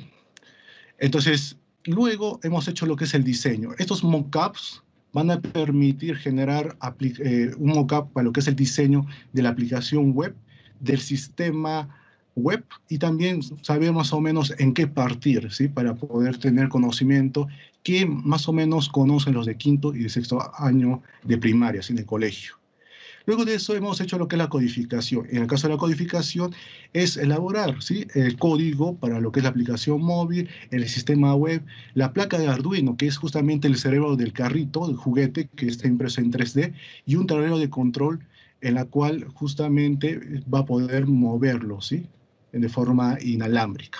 Luego hemos hecho las pruebas y en las pruebas obviamente se han visto la funcionalidad de ellas. La funcionalidad para poder verificar cómo está estructurado, obviamente también con un apoyo de un psicólogo. Y finalmente se ha hecho todo lo que es la interpretación de los resultados. Como se había hecho el testeo de 104 estudiantes para poder verificar. En este caso hemos hecho de que sea más o menos un 30%, 33% cada colegio, porque fueron 3 colegios, en donde fue uno mixto, uno fue de señoritas y otro de varones. Entonces acá podemos visualizar justamente en esta diapositiva los elementos que en sí refieren a todo lo que es la propuesta. Podemos apreciar justamente de que antes de, bueno, pasar a la parte de los estudiantes y el mismo docente, siempre hay que hablar con el director, porque él toma las decisiones para poder realizar un proyecto como este, ¿sí? Entonces, siempre el director debe saber qué es lo que se va a hacer, ¿sí? Por eso que ahí tenemos como un actor el director. La parte de docente y estudiante, obviamente, es muy, muy esencial, ya que se necesita saber de que el docente lo va a utilizar en algunas circunstancias, ¿sí? En la cual se va a estar capacitado como también el estudiante. Fíjense que esta propuesta de este proyecto de investigación se ha elaborado un sistema web donde va a estar en sí los reportes de los mismos estudiantes, ¿sí? Que van a utilizar esta propuesta, como también va a haber un dispositivo móvil donde el mismo estudiante va a estar interaccionando con lo que es en sí el sistema, ¿sí? Recordemos que tenemos lo que es la vincha. Fíjense que es una vincha que se coloca en la cabeza, ¿sí? Y en la oreja, para que lo que va a permitir es justamente, como les mencioné, es poder ver si está atento o está meditando una persona. Finalmente también tenemos lo que es el esfero. El esfero es una esfera que se puede manipular mediante el smartphone de forma inalámbrica. Lo que se ha hecho más que todo es variar esta parte, que lo controle mediante el smartphone, sino mediante la mente, ¿sí? Mediante lo que es el MyWave, ¿sí? Y para poder realizar toda esta implementación, obviamente se necesita de un servidor, que en este caso se utiliza el Apache, un gestor de base de datos MySQL, y fíjense que tenemos este tablero. Este tablero tiene 3 botones, uno para adelante, para la izquierda y para la derecha, para que se pueda controlar este carrito que fue impreso en 3D, ¿sí? La parte de la estructura. Y adentro está justamente un Arduino, y también justamente en el tablero del control hay otro Arduino que van a realizar la emisión mediante una conexión Bluetooth. ¿Ok? Fíjense que acá tenemos las pruebas a las cuales hemos realizado. Como les mencioné, son 104 estudiantes de 3 escuelas distintas, escuelas e instituciones educativas, en donde podemos apreciar mucho mejor la parte del tablero, ¿sí? Que va a controlar lo que es el carrito. Acá tenemos esta parte donde es de 6x4, donde va a ser recorrido el carrito y los obstáculos, que en sí el objetivo es de que no choque con los obstáculos, ¿sí? Y lo pueda manipular. Acá tenemos la vincha y tenemos la esfera para que pueda recorrer, ¿sí? Cada vez que nosotros tenemos mayor atención, lo que va a hacer es de que la esfera va a tener mayor velocidad. Si tenemos un 50%, va a ir a la velocidad del 50%, ¿sí? Eso gracias al mismo MyWave, ¿sí? Que nos va a permitir poder realizar esa concentración. Entonces, ¿cómo hacemos la prueba de lógica y memoria? Fíjense acá, ¿sí? Tenemos acá en sí el diagrama a la cual va a ser la secuencia. Y en la parte derecha es el diseño de lo que es el smartphone. Esas son las alternativas y la pregunta se va a visualizar en lo que es el sistema web, ¿sí? Que va a permitir visualizar y contestar algunas de las alternativas que nosotros veamos por conveniente, en este caso al estudiante. Entonces comienza primero apretando lo que es el botón direccional del tablero que hemos mencionado, y esta se va a mover a un bloque, o sea, tenemos que moverlo de izquierda a derecha o de frente, ¿sí? Para que se pueda colocar y pasar al siguiente paso, ¿sí? Para poder realizar la prueba. Entonces, cuando ya se mueve ese bloque, automáticamente nos va a salir la pregunta y vamos a poder activar y darle un touch a nuestro smartphone y responder a la pregunta según la pregunta que esté en el sistema web. Estas preguntas, primero va a ser mediante preguntas lógicas, matemática o razonamiento. Recordemos que en las matemáticas de quinto y sexto de primaria son ecuaciones de primer grado, ¿sí? Y razonamiento puede ser una secuencia de números y saber cuánto es esta lógica para poder ver el espacio en blanco de esta secuencia. Luego de responder, nosotros también tenemos la parte de responder la parte de las preguntas de memoria.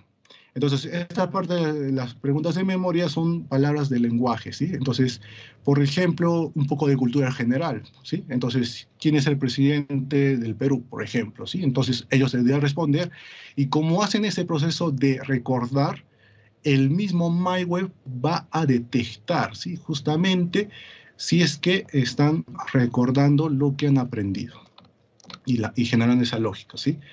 Si hablamos en el caso de la atención, ya en esta parte, el mismo smartphone, mediante el diseño, nos va a permitir controlar lo que es la bola, el esfero. Pero obviamente solamente se visualiza el diseño. Pero más que todo va dirigido a lo que es esta vincha, que mediante como intermedio se utiliza el smartphone, pero al final lo que va a generar es de que esto mueva la bola. Si es que hay más concentración, va a moverse mucho más la bola más rápido, ¿sí? Y eso acá podemos visualizar, ¿sí? El nivel de atención y lo que es la captura de los datos a las cuales nos estamos refiriendo. Y eso se podría repetir, ¿sí? En el transcurso del tiempo. Si hablamos de los resultados que hemos visto, recordemos de que hemos hablado que son 3 colegios, ¿sí? El primer colegio, colegio 1, le hemos llamado señoritas. El colegio 2 es el colegio de varones. Fíjense que las 2 diagramas que tenemos acá no hay un cambio tal vez significativo muy avanzado, ¿sí? Pero sí podemos visualizar que los de quinto de primaria no son tan, no tienen mucha atención, ni memoria, ni lógica con respecto a los de sexto de primaria, ¿sí? Entonces estamos hablando de que los de sexto de primaria son un poco mayor, ¿sí? En la parte de responder las preguntas que hemos hecho tanto de lógica, atención y memoria. Igualmente sucede en el colegio 2, fíjense que sucede un poco más, ¿sí? Los de sexto de primaria tienen un valor un poquito más elevado que los de quinto. ¿Y qué pasa con los de mixto, sí? También hemos visualizado efectivamente que sí, los de sexto son los que tienen mayor elevado, ¿sí? En promedio, si estamos hablando, ¿sí? Luego, lo que hemos realizado es la opinión mediante distintas preguntas, y lo hemos enfocado mediante este diagrama, en la cual, ¿qué ven la propuesta que hemos realizado? Con todos estos elementos, tanto el MyWave, tanto lo que es el Sphero, como también este tablero que es utilizado mediante el Arduino para que se pueda realizar este juguete interactivo.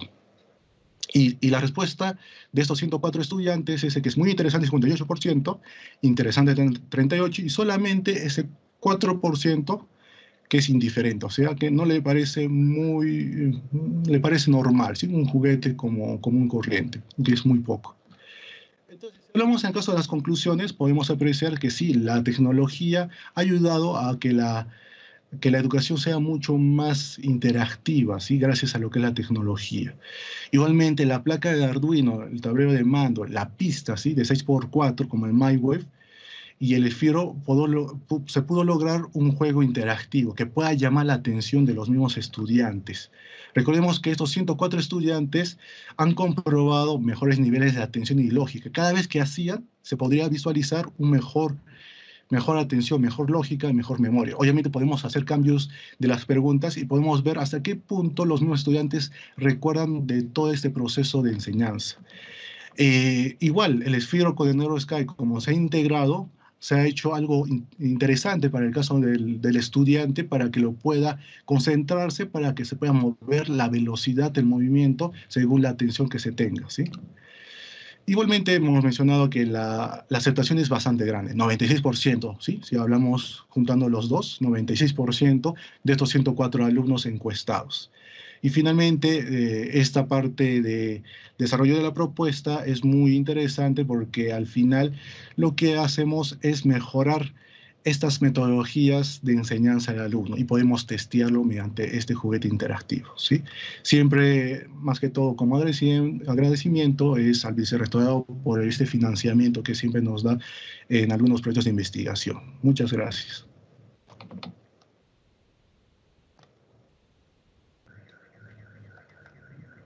Perfecto, bueno, muchas gracias por su exposición. Tenemos algunas preguntas. La primera es, ¿cuál fue el mayor obstáculo que encontraron en el desarrollo de este proyecto? Ya, el mayor obstáculo de este proyecto fue justamente el poder conectarnos con los mismos los mismos colegios, ¿sí?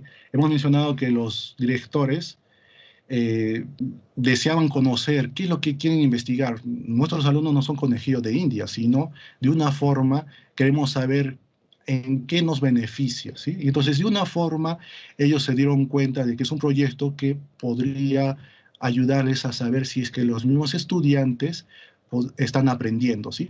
Todo lo que enseñan los mismos docentes. No sé si alguno de mis compañeros que habla más. ¿No? Sí, si me permites, para complementar, justamente un poco iba por la desconfianza que tenían al exponer a sus estudiantes, tanto las señoritas, un colegio de señoritas, solamente de varones y efectivamente el mixto, ¿no? Pero viendo las ventajas que podían obtener, entonces al final ustedes han podido ver los resultados, que ha sido alentador, ¿no? Los mismos estudiantes al probar estas tecnologías, al utilizar estas tecnologías, se veían muy animadas, ¿no? Muy motivadas, y les permitió inclusive hacer varias pruebas, ¿no? Y eso se ha reflejado en los resultados que se ha expuesto. Correcto. La siguiente pregunta es, ¿qué lenguaje de backend se está usando en el lado del servidor Apache y por qué? Bueno, para responder esa pregunta hemos usado lo que es PHP con arquitectura MVC en Laravel.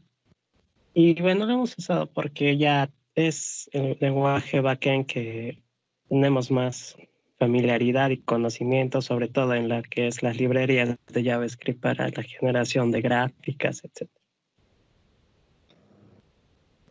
Ok, y la última pregunta es, ¿qué limitaciones en hardware y software encontraron con la guincha Neurosky?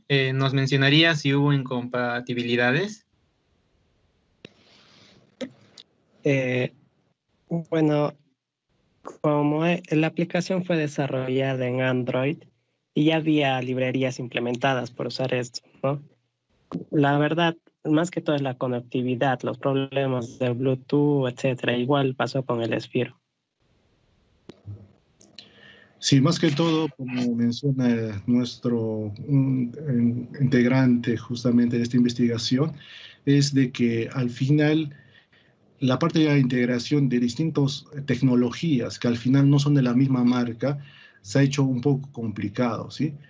En un momento teníamos dos Sphero de distinta versión y nos dimos cuenta que la versión de Estados Unidos y la europea eran distintas, entonces automáticamente no se podría enlazar. Y llegó un momento en que al final dijimos nomás con la de Estados Unidos y permitió realizar esa conexión, ¿sí? Eso fue, digamos, un poco complejo, porque en el caso del NeuroSky, el mismo MyWave, ese sí tiene muchos proyectos de investigación, como se han visto al inicio de toda esta ponencia, se ha visto de que hay muchos proyectos de investigación dedicados a eso. En el caso del mismo Sphero, no hay mucho, ¿sí? Y se ha quedado ahí, ¿sí? Como un juguete más, pero no tanto dedicado a que se pueda generar más proyectos. Pero sí, la misma empresa tiene como 100 juegos dedicados al mismo Sphero y que al final permiten tener esa compatibilidad, pero por parte de personas externas eso es un poquito más complejo para poder eliminar su Bluetooth mediante el smartphone y hacer de que llegue a conectarse con los otros dispositivos. Ok, gracias nuevamente.